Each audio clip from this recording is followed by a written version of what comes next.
So this afternoon's speaker is a member of our home team.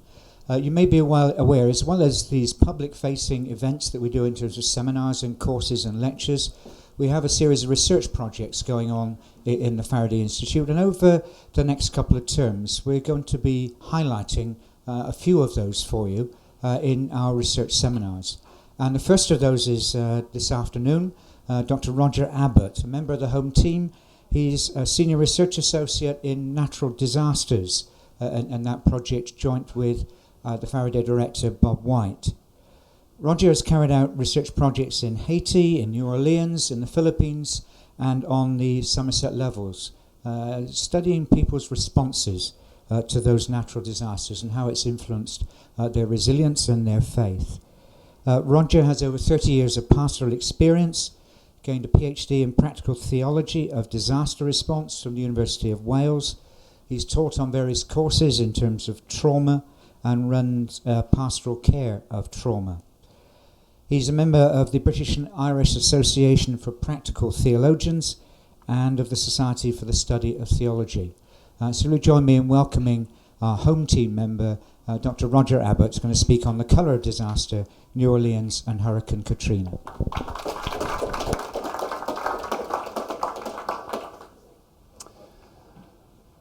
Thank you very much, Keith, for the introduction. I'd like to just emphasize the value of the conference or the course that we're running here in April, 13th through the 15th. We're bringing together a collection of academics, practitioners, but also survivors of fairly catastrophic so-called natural disasters. So it's a pretty rare occasion where we can bring those various categories of people together. So if you're up for it, then please sign up to that conference, and you'll find the revised daily rates, I hope very acceptable and suitably adjusted. So do be sure to pay attention to that. When I started to prepare this talk, I had no idea of the storm that would blow up in the light of the Oxfam debacle, which is of course now ongoing and spreading out amongst the aid agencies in general. And I had even less idea over the storm that would blow up here locally following a university professor's Twitter comments about handling life in disaster zones and the charges of racism that would come back upon that person through Twitter in reply to her posted tweets and tears. So maybe these more recent incidents, and local ones included, set what we're going to be looking at here this afternoon in some very real context. It can be a common assumption following a so-called natural disaster to speak of it as a big leveler. I mean by that the observation that the catastrophic event has been so overwhelming in its impact that it has taken no notice of economic, social, racial, or creedal boundaries. Persons from every socio-economic and racial standing become affected when nature strikes.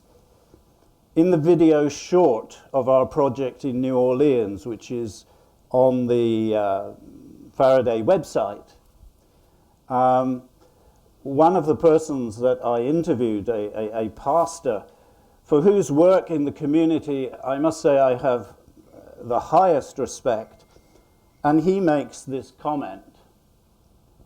Everybody went through it, rich and poor. We all face the same thing, so I think that in itself helped us realize that it doesn't matter your class, your race, your economic status. When disaster occurs, we all have to face it, and we all have to get through it, and we best help each other through it. And then President George Bush Jr., who was president at the time of Katrina, said, "My attitude is this: the storm did not discriminate, and neither will the recovery effort." In one sense, then, both were right. When a natural hazard strikes a major center of population, like Hurricane Katrina did way back in 2005, when it led to the flooding of 80% of the city of New Orleans, people of different social, racial, and economic status in life did become profoundly affected.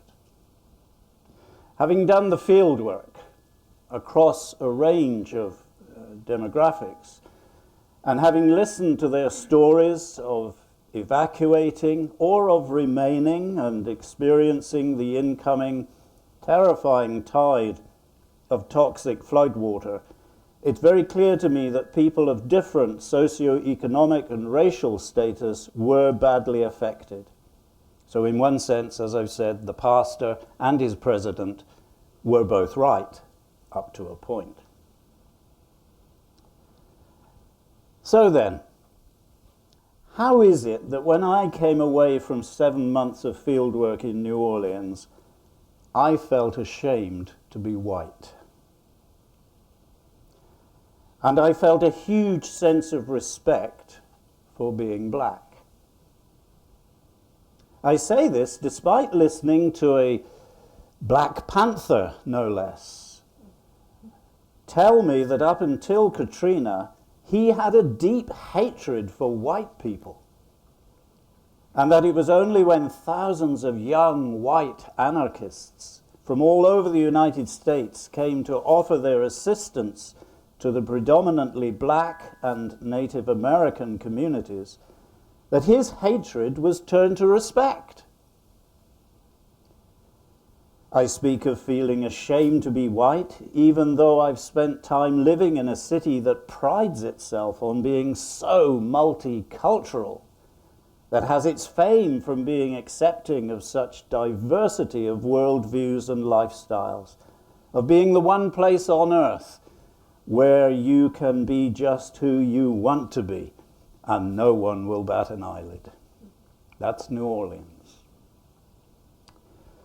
New Orleans prides itself on being a rainbow of colors. So, was there a color to the disaster? A color? Are natural disasters neutral, multicolored, or what? Well, listen to Professor Neil Smith of the New York CUNY Graduate Center when he writes, "It is generally accepted among environmental geographers that there is no such thing as a natural disaster. In every phase and aspect of a disaster, causes, vulnerability, preparedness, results, and response and reconstruction, the contours of disaster and the difference between who lives and who dies is to a greater or lesser extent a social calculus. Hurricane Katrina provides the most startling confirmation of that axiom. This is not simply an academic point, but a practical one, and it has everything to do with how societies prepare for and absorb natural events, and how they can or should reconstruct afterwards," says the professor. If there was ever a disaster that showed the professor's perspective to be accurate, in my view, then it is that which happened in New Orleans in 2005. There is a huge research literature now that shows conclusively how black and white this particular disaster was. I left New Orleans feeling ashamed to be white and having enormous respect for being black. And my purpose today, in one sense, is to try and help you understand why I should have felt that. And I want to do this by bringing to your attention the experiences of mainly black survivors of Hurricane Katrina and the ensuing Great Flood. Let me explain that I will be using the terms black and white in preference to the more refined academic terms African American and Caucasian. And I'm deliberately choosing my vocabulary because those are the terms my black participants preferred. In this talk, I want to reflect on historic black experience in New Orleans, to then show how this influenced the opportunities for survival when Hurricane Katrina struck, and how black history continues to be a part of a social calculus up until today, and not only in New Orleans, perhaps even here in Cambridge. Coming to the history of black experience, lights were shone onto the experience of blacks in southern Louisiana from the stories my interview participants recalled to me. Invariably, those stories related back to the experience of black slavery. The torrid legacy from the southern states' slave trade has played a huge part in the way black people have been perceived by whites and the way black people perceive themselves.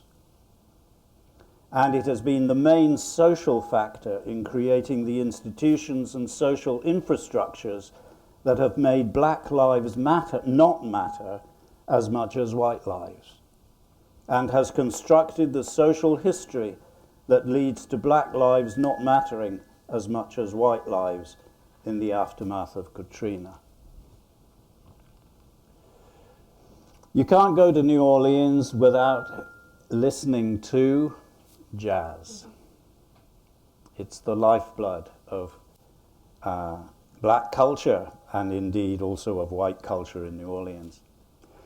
Because he was a black historian, and because music and jazz in particular are a massive cultural phenomenon in New Orleans, I asked Jim, not his real name, if he could explain to me the influence of jazz on New Orleans life.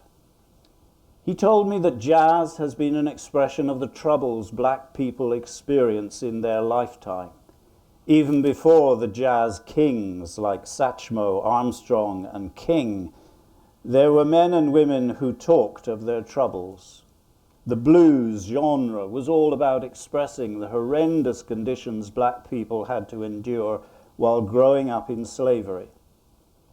Jim drew my attention to a particular blues song called Strange Fruits, written by Abel Meeropol and sung famously by Billie Holiday, and which includes these lines: "Southern trees bear strange fruit, blood on the leaves and blood on the root, black bodies swinging in the southern breeze, strange fruit hanging from the poplar trees." If you've ever heard that sung by Billie Holiday, you'll know how powerfully she conveys that. The strange fruit she was singing of refers to a man being lynched, a slave being lynched, swinging in the wind.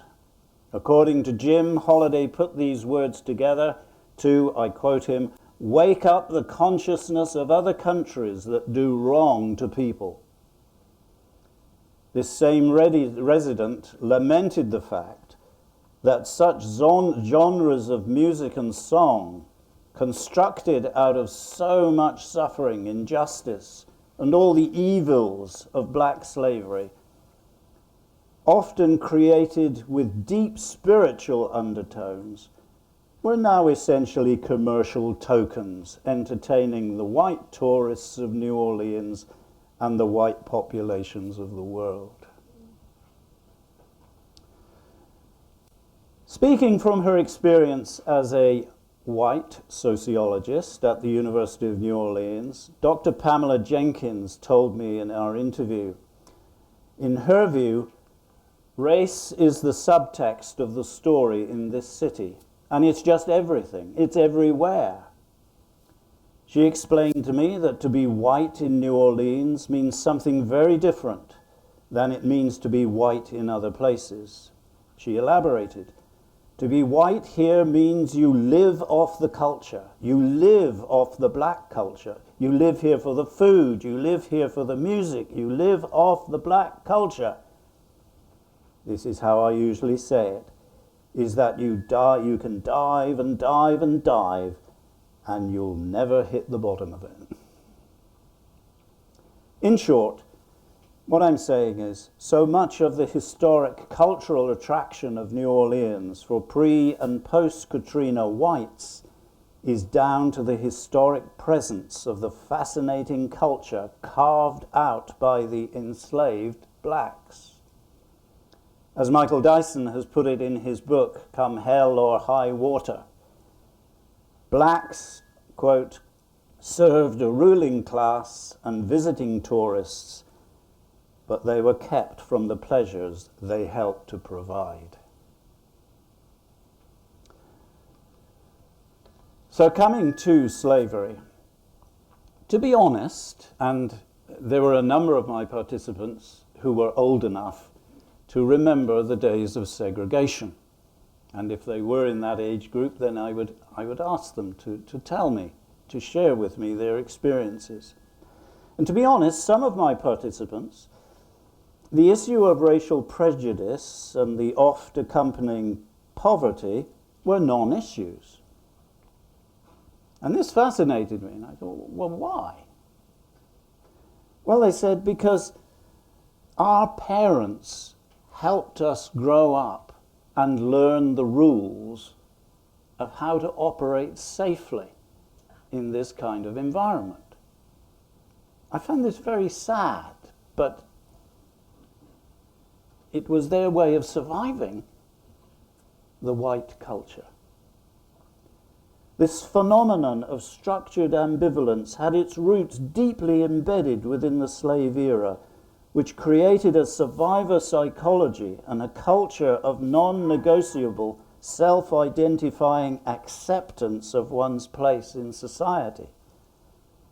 A number of black and white participants told me how their parents carefully instructed them in keeping to the rules of a color-prejudiced society in the Deep South to avoid the conflict and suffering of previous enslaved generations. This meant that for some blacks, segregation was not an issue. Integration was, but segregation wasn't. Because they lived, moved, and had their being within a ghettoized black world, effectively isolated and insulated for as long as they remained within it. Even going out into the wider white world was okay, provided you knew how to keep the rules. You knew where to sit on the bus, behind the "for coloreds" notice. You knew which lavatories to go to, which water fountains to drink from, where to go if you went to a theatre, where to go if you went to church, or which church you could go to, what shops to shop in, who you could afford to have eye contact with, who you could afford to stay on the same sidewalk with, or who you had to move into the street in deference to. These were the rules.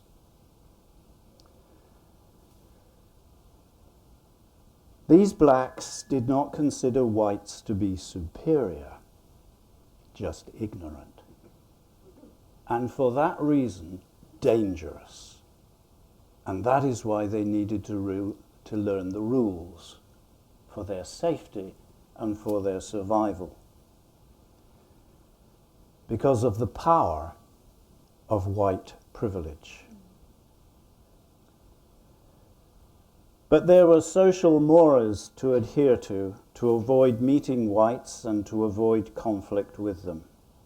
And blacks had to learn these rules. Jeff best expressed this to me when he told me, the difference in what I'm saying is there's a difference in understanding discrimination and understanding segregation that's forced. For us, the segregation wasn't forced. We were living where other people like us were, so I didn't know there was a different world, where if you weren't this color, or if you weren't this rich, if you weren't that poor, if you weren't that educated, those things made a difference. He just didn't know about that, so it didn't bother him. The slave era set in stone a way of life that abolition has made little difference to change. That of white privilege lived off the backs of blacks. A prime example of the problems caused by segregation and integration would be that of Leona Tate, whom I had the great pleasure and privilege of meeting and interviewing at the Lower Ninth Living Museum at the back end of last year. Forgive me for putting my arm around her. You will see a couple of slides with my arm around. I'm not a very tactile person, but I wanted to make a statement of my respect for black people, and this lady in particular. You see, Leona was one of 4 young girls who were elected to be the very first to be reintegrated into the schooling system. The most famous of these was young Ruby Bridges, and that's her. That's little Ruby Bridges going to school, surrounded by US Marshals. The same day that Ruby Bridges was taken to the William Frantz Elementary School on the 9th Ward, 3 other girls were being escorted by marshals to desegregate the Madonna number 19 Elementary School on the lower 9th Ward. And Leona was one of those 3. Being just 6 years old at the time and having lived in her isolated black world during segregation, Leona had no real understanding of what was really going on that day she was going to school. In fact, as she got near the school, the crowds of white people that were lining the roads, she thought must be waiting for some Mardi Gras celebration to come by. And she was annoyed that she had to be in school rather than out celebrating. They weren't doing that at all. When she got into school, she and the other 2 and their parents had to sit outside the principal's office until midday or gone before the white principal would agree to see them.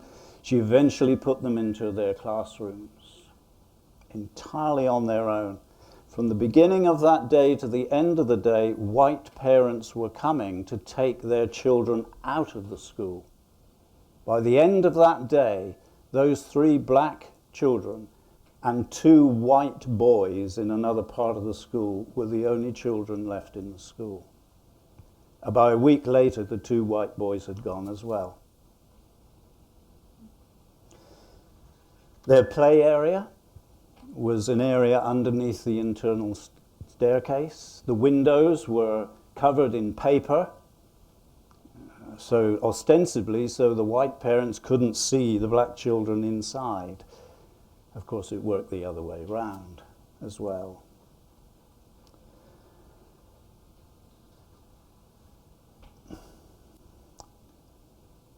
By the end of the week, as I've said, the 2 white boys had gone and they were alone. They were not allowed to go outside. They had to do everything inside. They had to be escorted to school. They had to be escorted home from school. Leona went on to be moved to different schools as she progressed through her education, all as a part of the reintegration experiment. She was a guinea pig to reintegration. Each school became increasingly hard for the girls, to such an extent that to this day, Leona hates talking about her experience. That's why I counted it such a privilege that she would talk to me. The recalling of the taunting, the human spit in her hair, the anger of hatred-filled white parents. I mean, what has got into this dear lady to look like that as young children come to school? But that was commonplace. And the hatred those parents had obviously instilled into their children, and the hatred their teachers felt for these children too, though the teachers were not allowed to move. It was while conducting an interview on another occasion that I first heard of history in New Orleans being distinguished by black New Orleanians, history being distinguished from his story. You ever heard that? His story? As a Christian, I have, because sometimes Christians have said to me, we need to discern between history and his story. God's version of life, the Bible, if you like, is his story. They didn't mean it like that, at least not initially. So I went to have an interview with these two black activists, social activists in New Orleans, Andrew Rhodes and Viola Washington. Very powerful and animated people, as you can see from Andrew, who totally dwarfs me. But the experience of Andrew is very illuminating. He was one of just a small minority of blacks living in the Poydras neighborhood of the St. Bernard parish, a young lad growing up during the Jim Crow era in a parish that owed its white development and origins to racism. As young as 4 or 5 years old, Andrew questioned why his mum would not allow him to sit in front of the signs on the bus, especially if there were free seats there. At the age of 9 years, when he and just 9 other blacks went on to attend an integrated school of around 400 students, life just got worse. Adult staff were also now making racist comments. Once in school, Andrew ran the gauntlet of many sucker punches and other routine assaults from white peers. They might think twice about doing that now. When exploring higher education options, Andrew's school counselor advised him that colored boys do not go to college. They do auto mechanics and carpentry.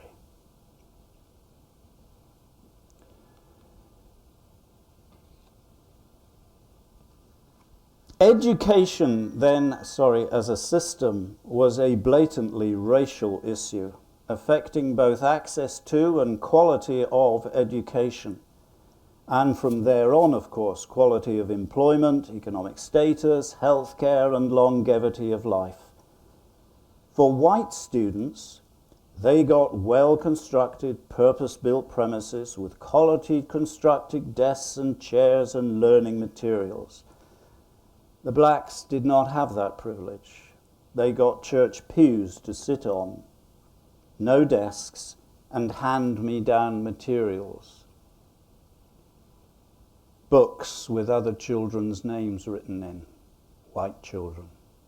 Books that had stories about Dick, Jane, and their dog, Spot. White books for white children. And so when I spoke to Mary and interviewed Mary, she told me she became aware of this issue as a child in school. She noticed that her reading books given to encourage her English were all by and for white people. She wondered if there was anything in the books to which she could relate, and her judgment on such an omission was, and remains still, that this amounted to cultural robbery. What about the church? 2 churches I conducted interviews with. I conducted more than with 2 churches, but 2 in particular I conducted interviews with the pastors of. acknowledged histories of racism that played significant roles in their past. In the case of one, a church in the Southern Baptist Convention, the pastor recalled reading through some of the church minutes and discovering that, and this is pre-1960, that though the constitution of the church did not have reference to anything racially discriminatory in it, this would be after 1960, during the years of integration, there existed a church committee, a sort of secret body, that had the job of sifting through applications for membership to make sure that no blacks got through. The pastor of the other church told me that not too long before he became pastor there in the 1980s, the church had a notorious reputation for its racially discriminatory stance. Constitutionally, it prevented blacks from being members, so much so that at one point anti-racist protesters had gathered to picket the church one Sunday morning.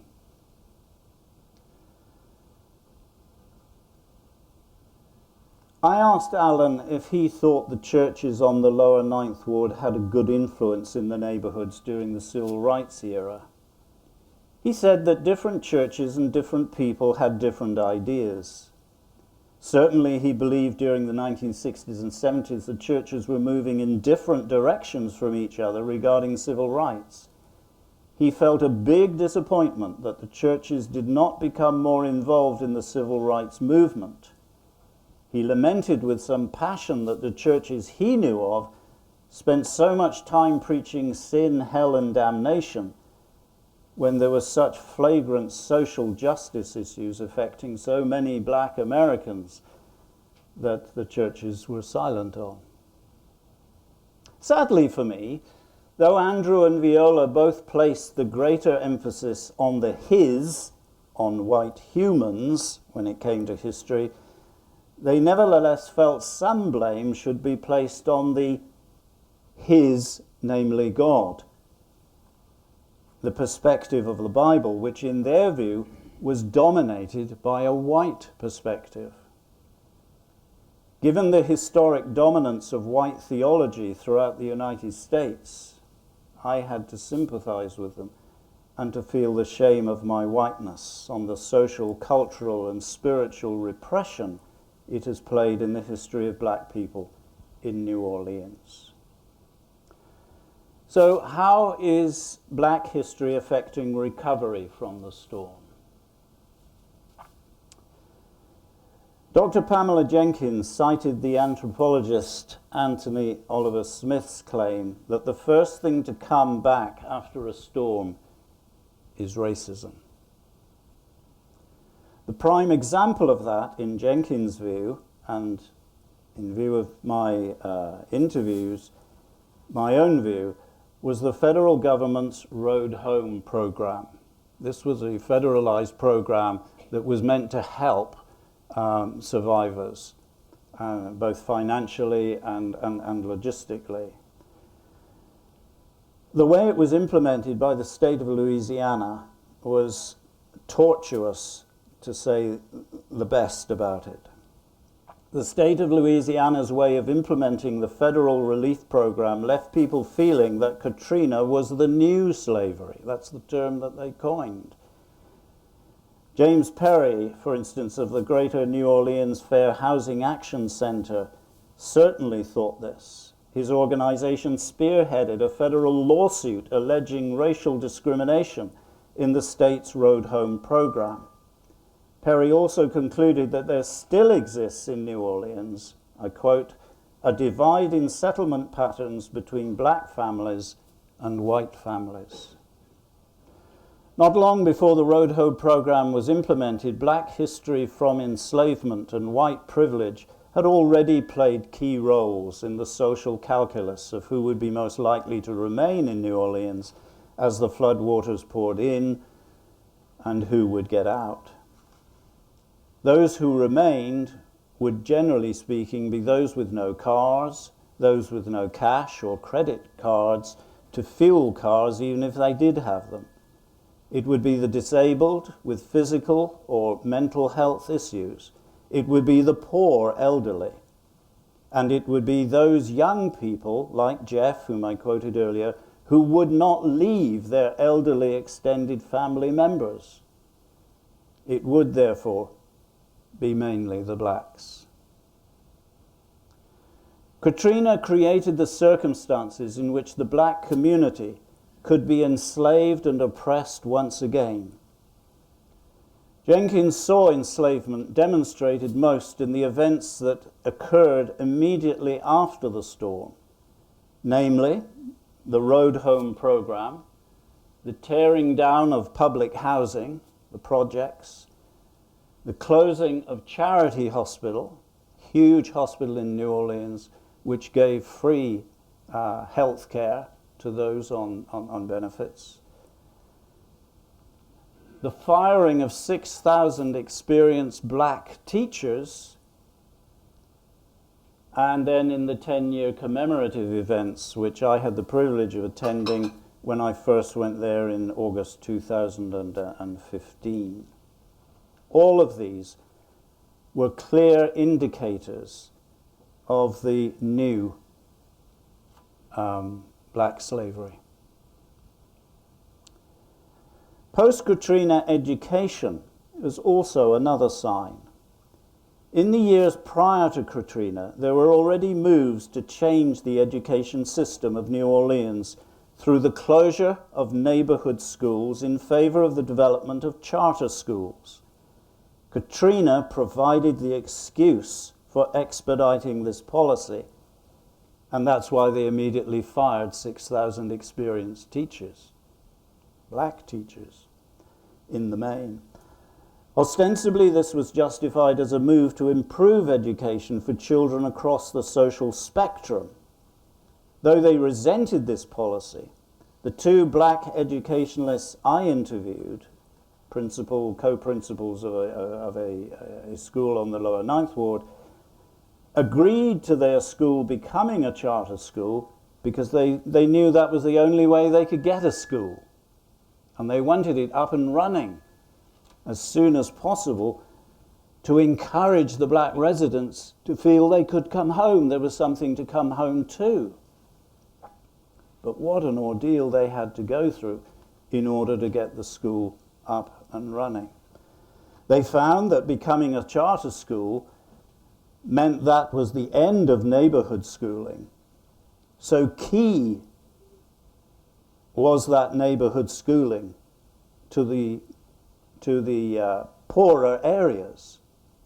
Now, charter schools were open to anyone, anywhere, especially if they were good. So there was a grave danger of this localized school within the lower Ninth Ward, so expertly run by these two black principals, becoming a magnet school. A magnet school being that which attracts those of high IQ. So they could choose their students and thereby ensure that the charter school system was improving education, but at the expense of the poor black children. I want to say something about post-Katrina racial NIMBYism. Acquainted with NIMBYism, are you? Not in my backyard.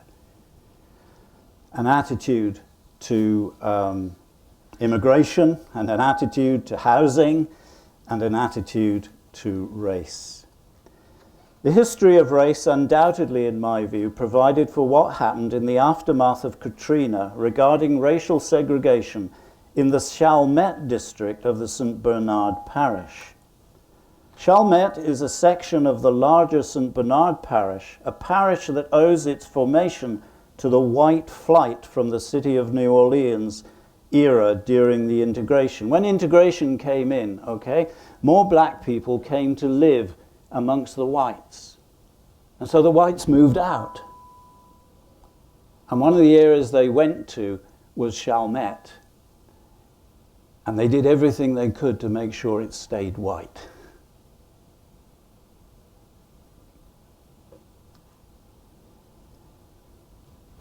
After Katrina, when so many of the white population were flooded out, and Chalmette was the water went right over the houses.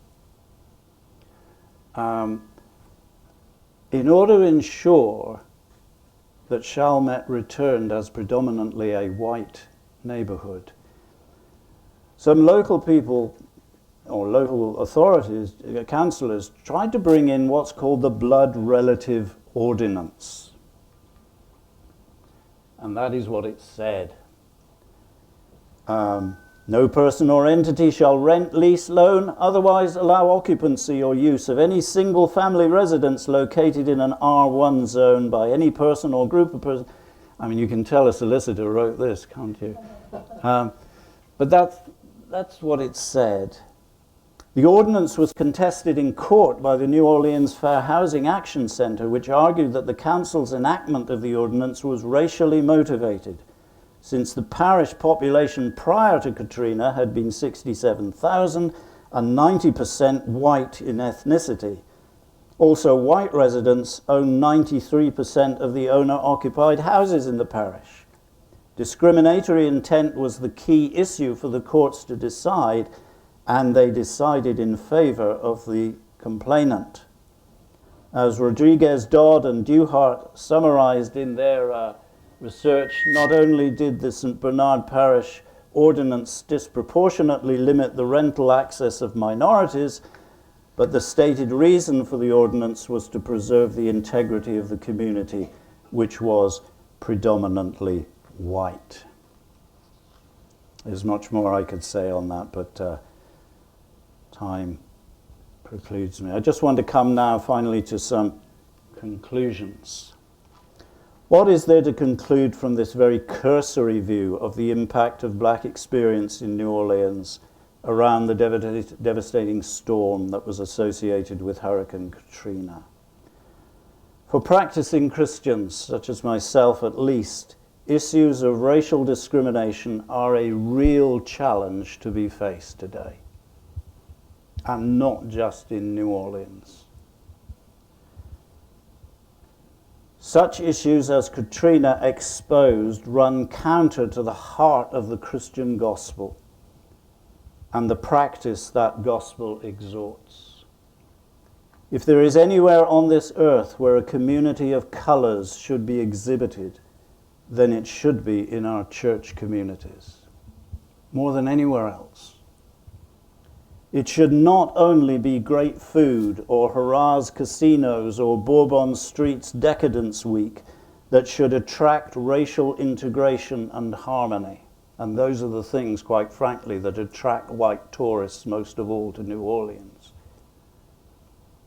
All too often this is not the case, as churches emerge that reflect only a single color or ethnicity, be it black, white, or other. Disasters provide a challenge to this profile like few other times, such as our own Grenfell Tower exposed just last year.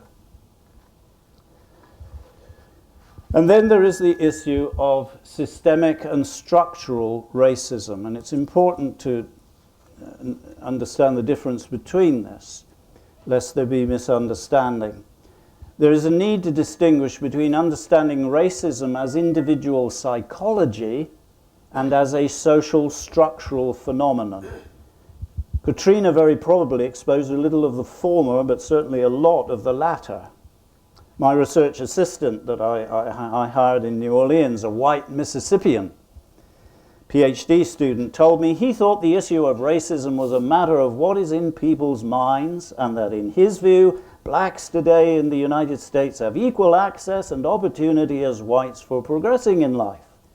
They just need to get over their history. It's as simple as that. When I put this perspective to civil rights activist Viola Washington,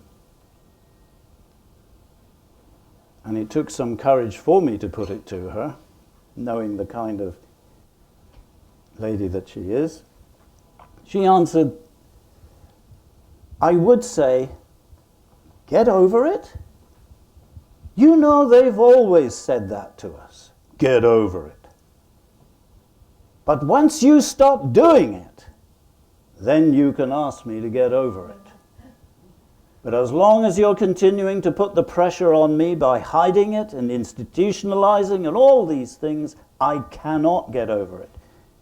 You know, if you would stop your bad behaviors, then maybe I could find a way to get over it. But we have made a mistake of forgiving people for things that they have done and they haven't asked us to.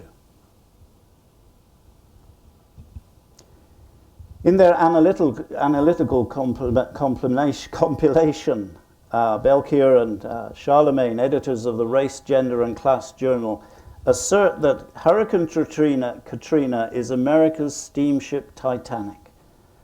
By this they meant the way the systems had been built, reflecting social and political norms of the time for the welfare of both steamship passengers and city citizens, paved the way to who suffered and who did not.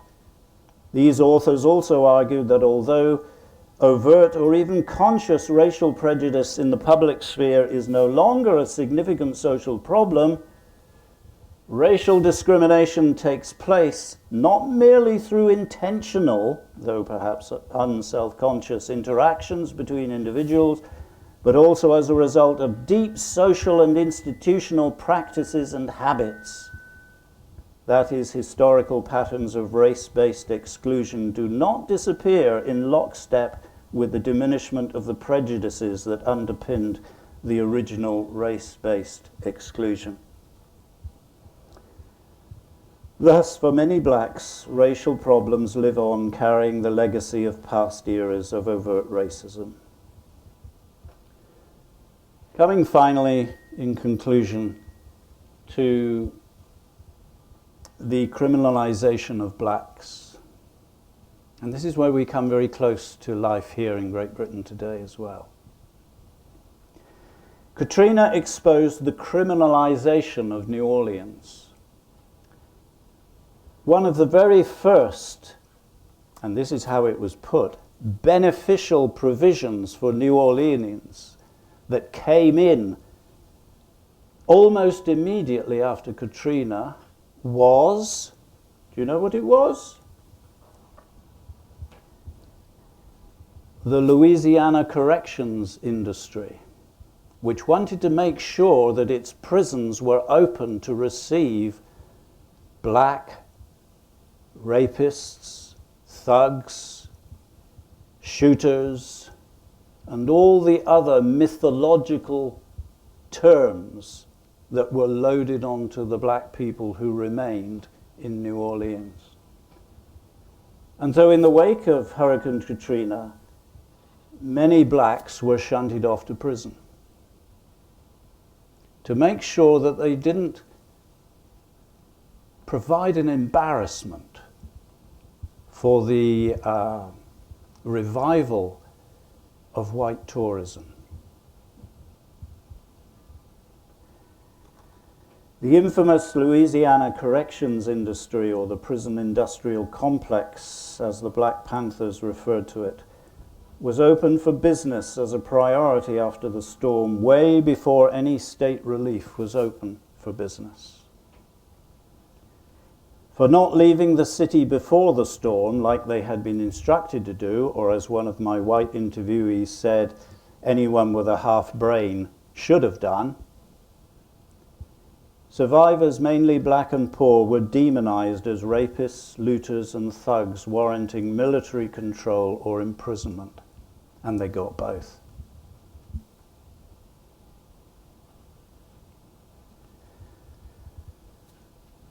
The link between Katrina's exposure of racism in New Orleans and the Louisiana prison population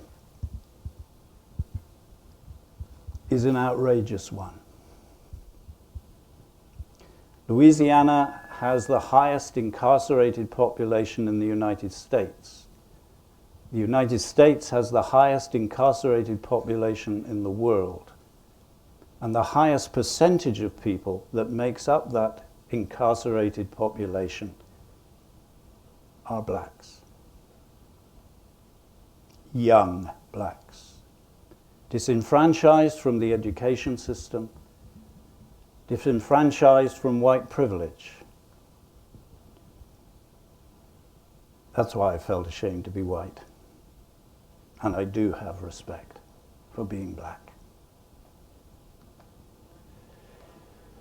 I want to close with these words from Dr. Martin Luther King. When he said in his sermon at Riverside Church 1 year before he was assassinated about the whole systemic issue of racism. On the one hand, we are called to play the Good Samaritan on life's roadside, but that will only be an initial act. One day we must come to see that the whole Jericho road must be transformed, so that men and women will not be constantly beaten and robbed as they make their journey on life's highway. True compassion is more than flinging a coin to a beggar. It is not haphazard and superficial. It comes to see that an edifice which produces beggars needs restructuring. 35% of black 13 to 18-year-old youths in the United Kingdom were stopped and searched last year, compared to 10% of white. Black people are now 4 times more likely to be stopped and searched than white people. That's not a problem for New Orleans. It's a problem for us. Thank you.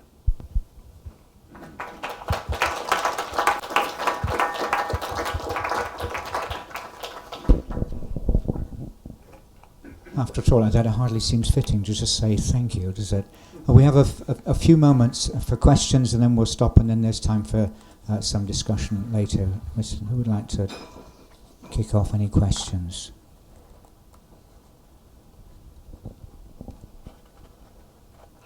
Roger, maybe I can ask.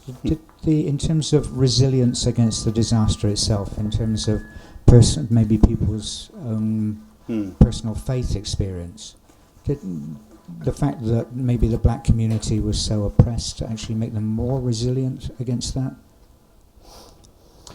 Well, this in one sense gets to the hub of what we were looking at in our project.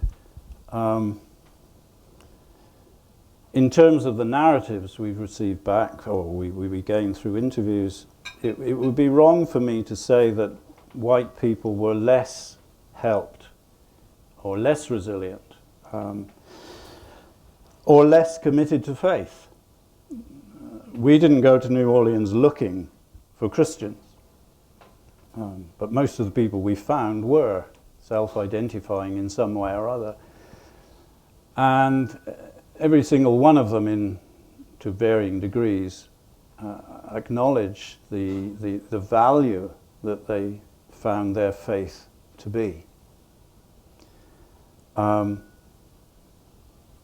Before I was in New Orleans, I had been in Haiti after the earthquake, and I did a 3-year project there. And there's a certain commonality in the question you ask, Keith, between the two. We found that faith, and again, it's mainly Christian faith that we found, we didn't go necessarily seeking just for that, was a tremendous help to people facing catastrophic events.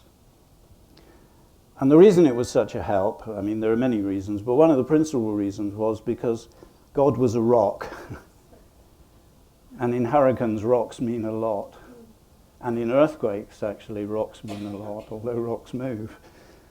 But he was a rock. And he was a rock that gave some explanation. In other words, he knew what was going on, even though no one else did. And they found huge comfort in that. But, and there's both buts in Haiti and in New Orleans, in answer to your question, Keith, something else that was of enormous benefit was their history of struggle. In Haiti, every day is a struggle for many people, unless you're amongst the elite. And your struggle there is to keep yourself alive and in the elite. But the struggle to live, the struggle for safety, the struggle to have a meal, the struggle to find a job, or the struggle to keep going without a job. It's the daily struggle. And you learn strategies for survival. And the black community, in the poorer communities of New Orleans, had the same experience. So it was a combination of learned experience of struggle and of their faith. Question there for Joe, I think it is. So I first of all, I appreciate your talk. It's very moving, and it's hard to cover such a wide history in such a short presentation. I think you've covered very important points within it, and I just want to thank you for that. And I appreciate that you brought up the Southern Baptist Convention, because of course they did have a very pro-segregation stance post-1960s. And I wanted to ask, in conjunction with people you're asking about faith, particularly your activists, you know, did they enter into dialogue at all during your conversations with the what was a theological position for the Southern Baptist Church, and how did that potentially impact the way they discussed their faith in contrast with other Christian groups such as the SBC, in which racial discrimination was seen for those groups as a mandate from God until it became socially unacceptable? Did they engage with that at all when you were in conversation? The nearest Viola Washington came to that, Joe, was in her discussions of his story and whether his was God. And I really felt for her, having had pastoral experience, if you like, because she was a leader in a church, a black church. But to her, her struggle was with the scriptures, because the predominant emphasis, in her words to me were, if I paraphrase them, the scriptures must be wrong. And the reason she said that was because in her head was how the scriptures had been interpreted predominantly by white people. The pictures which appeared in Bibles of a white Christ, of white disciples, of everything white. And she said to me, I wish I could believe otherwise. I was there as a researcher. I would have loved to have gone back and sat down with her as a pastor, but there we go. So that's the nearest.